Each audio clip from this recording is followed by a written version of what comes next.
ناظرین، جیسا کہ آپ جانتے ہیں کہ ہم دجال اور یہودیوں کے دجال سے کنیکشن اور اس کو لے کر موجودہ فلسطین اسرائیل جنگ کے اوپر بہت سارے موضوعات پر بات کر چکے ہیں، لیکن آج کا ہمارا موضوع تھوڑا سا الگ ہے۔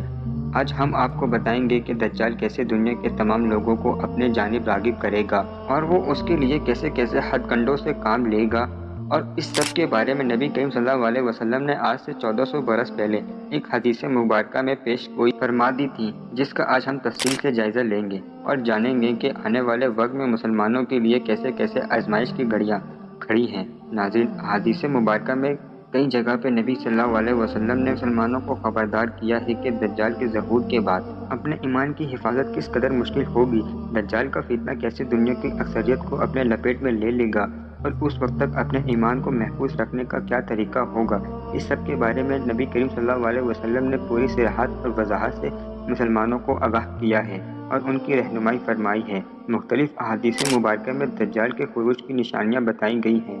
انہی میں سے ایک نشانی یہ ہے جو جامع سن ابن ماجہ کی حدیث نمبر 4077 میں بیان کی گئی ہے، جس کے مطابق دجال کے آنے سے 3 سال قبل دنیا میں قحط کی صورتحال پیدا ہوگی اور اللہ رب العزت کے حکم سے آسمان بارش کا 1/3 روک لے گا اور زمین اپنی پیداوار کا 1/3 روک لے گی۔ اس سے اگلے سال آسمان اللہ کے حکم سے 2/3 بارش اور زمین 2/3 پیداوار روک لے گی۔ اسی طرح تیسرے سال آسمان کو حکم ہوگا کہ وہ بارش کا ایک قطرہ بھی نہ برسائے، اور اسی طرح زمین کو حکم ہوگا کہ وہ اپنے تمام پیداوار روک لے، جس سے پوری دنیا میں قحط اور غذائی قلت کا ایک شدید بحران برپا ہو جائے گا، اور اسی دوران دجال کا ظہور ہوگا۔ اس حدیث کے ساتھ ساتھ نبی کریم صلی اللہ علیہ وسلم نے یہ بھی ارشاد فرمایا کہ جب دجال آئے گا تو اس کے ساتھ روٹیوں کے پہاڑ ہوں گے اور پانی کا دریا ہوگا، اور جو دجال کو تسلیم کرے گا اس کو سچا مانتے ہوئے اپنا مسیحا اور خدا قرار دے گا، دجال اس پہ اپنے رزق کے دروازے کھول دے گا۔ جو مسلمان ایسا نہیں کرے گا وہ بھوکا پیاسا مرنے پر مجبور ہو جائے گا۔ پیارے ساتھیوں، اس سے ہم سمجھ سکتے ہیں کہ آنے والا وقت کیسا ہوگا۔ پہلے ہم اس بات کی وضاحت کر دیں کہ روٹیوں کے پہاڑ اور پانی کے دریا سے کیا مراد ہے، کیونکہ یہ بات عقل میں نہیں آتی کہ روٹیوں کا پہاڑ کیسے ہوگا اور پانی کا دریا کیسے ہوگا۔ تو ناظرین، جیسا کہ آپ یہودی قوم کی سرزش سے بخوبی واقف ہیں کہ یہ معمولی سی معمولی چیز میں کاروباری پہلو ڈھونڈ لیتے ہیں، اسی طرح اس معاملے میں یہودی نے یہی کاروباری پہلو اختیار کرتے ہوئے دنیا کی اکثریتی آبادی کو یہ یقین دلایا ہے کہ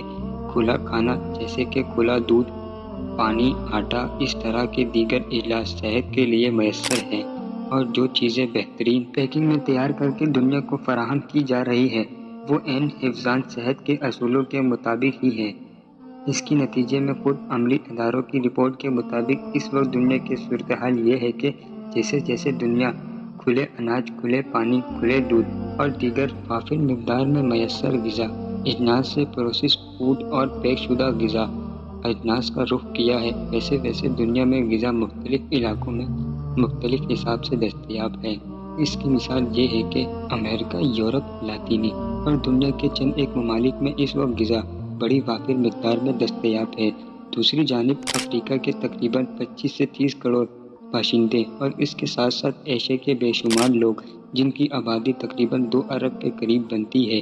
یہ لوگ غذائی قلت کا شکار ہیں۔ اس کی وجہ یہ ہے کہ یہودیوں نے اپنے کسی کاروباری ذہنیت کو اپناتے ہوئے دنیا کے ہاتھ سے ان کی اجناس چھین لی ہیں اور دنیا کو پیک شدہ غذا کا عادی بنا دیا ہے۔ اب آپ بآسانی اندازہ کر سکتے ہیں کہ دجال کے آنے کے وقت میں یہ بڑی بڑی یہودی کمپنیاں جو خوراک کا اتنا بڑا ذخیرہ رکھتی ہیں وہ کس طرح سے کام کریں گی اور کس کے اشاروں پہ کام کریں گے۔ ہم آپ کو یہ بھی بتاتے چلیں کہ یورپ میں ایک بہت بڑا ریسرچ سینٹر قائم ہے جس میں ایک بہت بڑی فیسلٹی صرف اس کام کے لیے مختص ہے کہ وہ دنیا بھر میں اگنے والی غذا اجناس کے بیجوں کو محفوظ کر کے فریزر کر لیتی ہیں۔ جب غذا کی قلت ہوگی، قحط کا دور ہوگا اور 3 سالوں میں نبی کریم صلی اللہ علیہ وسلم کی حدیث مبارک کے مطابق نہ پانی برسے گا اور نہ زمین غلہ اگائے گی، تو اس قحط کے دوران تو محفوظ کردہ خوراک ہی کام آئیں گی۔ اس کے بعد جب دجال آئے گا تو نبی کریم صلی اللہ علیہ وسلم کی زبان رسالت کے مطابق دجال زمین کو حکم دے گا، وہ غلہ اگائے گی، اور آسمان کو حکم دے گا تو وہ بارش برسائے گا، دراصل یہ ہوگا تو اللہ رب العزت کے حکم سے ہی، لیکن یہ سب مظاہر اور یہ سب شعبتیں دراصل اللہ رب العزت کے جانب سے مسلمانوں کا امتحان ہوگا اور آزمائش ہوگی۔ تب آپ اندازہ کر سکتے ہیں کہ جب کفار کے پاس پانی اور غذا اگانے والی زمین کی فراوانی ہوگی تو وہ اپنے محفوظ شدہ تجربہ گاہوں سے اور ذخیرہ اندوز کیے ہوئے بیجوں سے بآسانی اپنی ضرورت کا غلہ اگا سکیں گے۔ جو لوگ دجال کا انکار کریں گے ان پر ہر لحاظ سے زندگی تنگ ہو جائے گی۔ ایک طرف تو ان کو دجال کے ظلم و ستم کا سامنا کرنا پڑے گا اور دوسری طرف انہیں خوراک بھی پوری نہیں ملے گی۔ نبی کریم صلی اللہ علیہ وسلم نے مزید ارشاد فرمایا کہ اس فتنے کے دور میں محفوظ رہنے کا بس یہی ایک طریقہ ہوگا کہ اگر انسان کسی سنسان جگہ پر موجود ہے تو وہ وہیں پہ موجود رہے اور آباد علاقوں کا رخ نہ کرے۔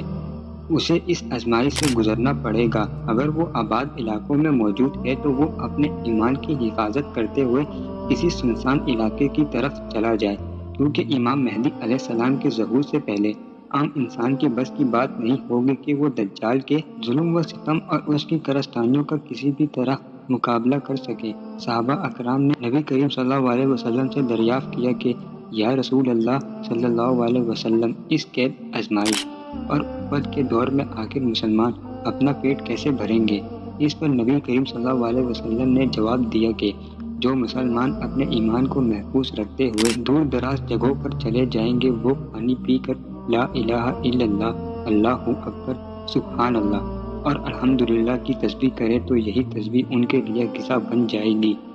اور ان کی جسموں کا بھوک کا احساس نہیں ہوگا۔ ناظرین، ہم نے جو آپ کے سامنے منظر نامہ پیش کیا ہے، یہ منظر نامہ کوئی خیالی تصویر نہیں ہے، یہ حدیث مبارکہ کی پیشن گوئیاں ہیں اور ہم نے وہ سب دکھایا ہے جو اس وقت دنیا میں چل رہا ہے کہ دنیا میں ایک جانب تو ایسے خطے موجود ہیں جہاں پہ سالانہ لاکھوں ٹن کھانا ضائع کر دیا جاتا ہے، تو وہیں پہ دنیا میں ایسے خطے بھی موجود ہیں جہاں کے باشندے اس وقت بھی بھوک کی قید اور پانی کی کمی کی وجہ سے آہستہ آہستہ موت کے منہ میں جا رہے ہیں۔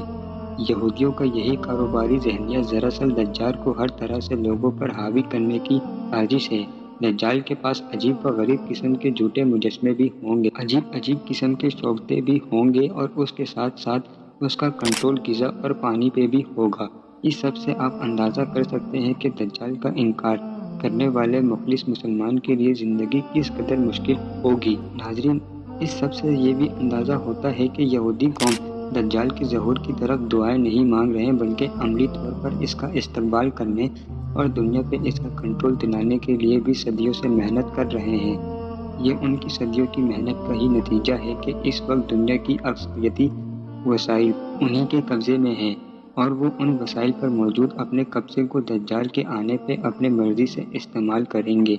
اس سے بھی آپ اندازہ کر سکتے ہیں کہ یہودی قوم کس قدر دور کی سوچتی ہے اور کس طرح سے اپنے منصوبے پر عمل درآمد کرتے ہوئے پوری دنیا کو اپنے مکاری اور منافقت سے بے وقوف بناتی ہے۔ اللہ رب العزت سے دعا کہ آزمائش، ابتلا اور مصیبت کی وہ گھڑی جو دجال کے آنے سے رونما ہوگی اور مسلمان عالم اس آزمائش میں اپنے ایمان کے ساتھ مبتلا ہوں گے۔ اللہ رب العزت ہمیں اس گھڑی میں ثابت قدم رکھے اور حق کے ساتھ کھڑا رکھے، آمین۔ مجھے امید ہے آج کی اس ویڈیو سے آپ کو بہت کچھ جاننے کو ملا ہوگا اور یہ ویڈیو آپ کو پسند آیا ہوگا۔ اگر یہ ویڈیو آپ کو اچھا لگے تو اسے لائک کیجیے اور اب میں ملوں گا آپ سے کسی اور نئے انٹرسٹڈ ویڈیو میں۔ تب تک کے لیے اپنا بہت سارا خیال رکھیں۔ Thanks for watching. اللہ حافظ۔